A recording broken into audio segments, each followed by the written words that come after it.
Good morning, grade 9. Welcome to our third quarter. And this is our new day, new year, and new knowledge. Okay?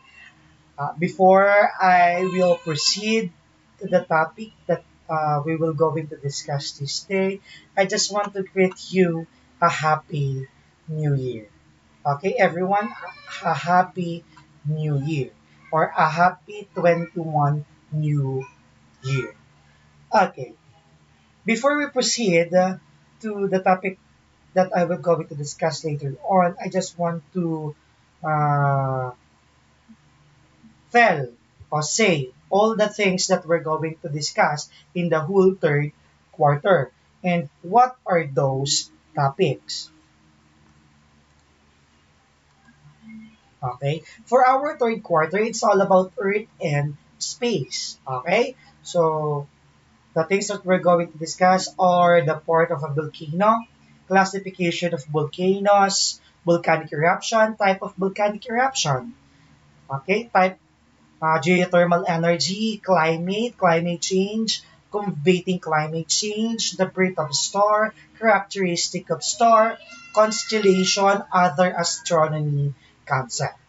Those are the things that we're going to discuss in the whole third quarter. But today, I will going to have introduction or discussion about the part of the volcano. Okay, what are the internal and external structure of a volcano? So for you to have an outcomes, no, let us read this. So at the end of the lesson, you should be able to understand why Philippines has many volcanoes, describe different parts of volcanoes, and identify some of the most active volcanoes in the Philippines. So what are the external structure of a volcano?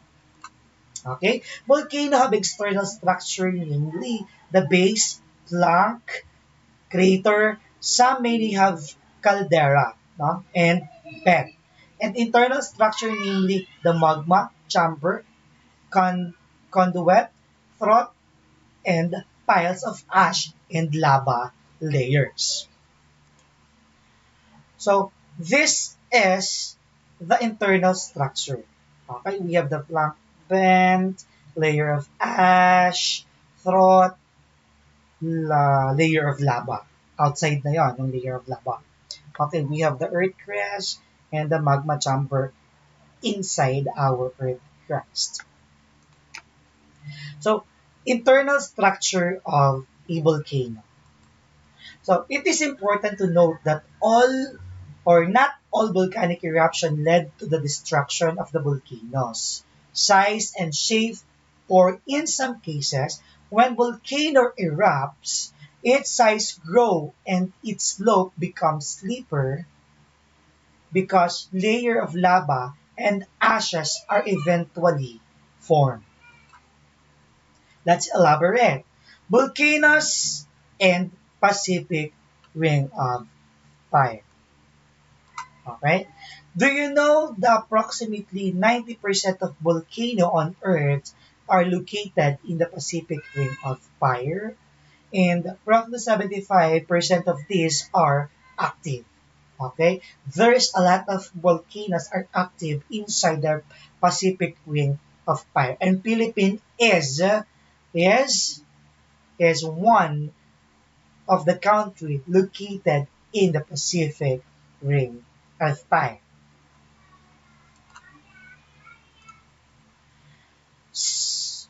Okay. Soils nearby volcano. Do you know that soils nearby the volcano are actually fertile and are good for agricultural purpose? Kasi nga, when the volcano, no, when the volcano erupted and some of the lava, diba, magiging lupa din dyan, titigas. And that kind of soil, no, there's a lot of minerals there, no, what we say is fertile soil because of that minerals. Okay? That is good for agricultural purposes. Okay? Okay. Before I read this thought ponder, huh, when we say Pacific Ring of Fire, no, this is the horseshoes or horseshoe style. Okay? Pag sinabi natin Pacific Ring of Fire, no, mainit talagang area to. Yeah? And it is located in Pacific Ocean. Okay? And Philippines is located here, near in Pacific Ocean, and Pacific Ocean also, and inside the Ring of Fire. So that there's a lot of active volcanoes in the Philippines, and there's a lot of volcanoes here, active and inactive. Mostly 75% of this is active volcano. Okay? Okay. In the whole world, again, in the whole world, 90% of volcanoes are found in Pacific Ring of Fire. Okay? So, ano ba yung pagsabog ng volcano? Okay? Destructive. No? It is destructive. No? But the shape of volcano can form, deform, rather. Okay? Now, I want to read on you the thought to ponder. Okay?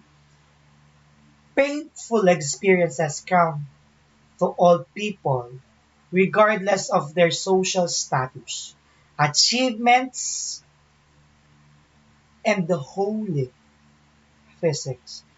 Just like in an erupting volcano where no one is exempted, okay, from devastation. But what each person has to know is that people just have to look at the brighter side, for soon, like a soil, it can make them fertile and fruitful. Okay? I think that you are learning today, and you will gain some information come from our discussion today.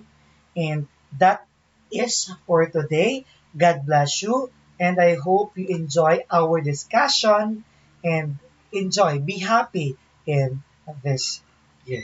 God bless and thank you and goodbye.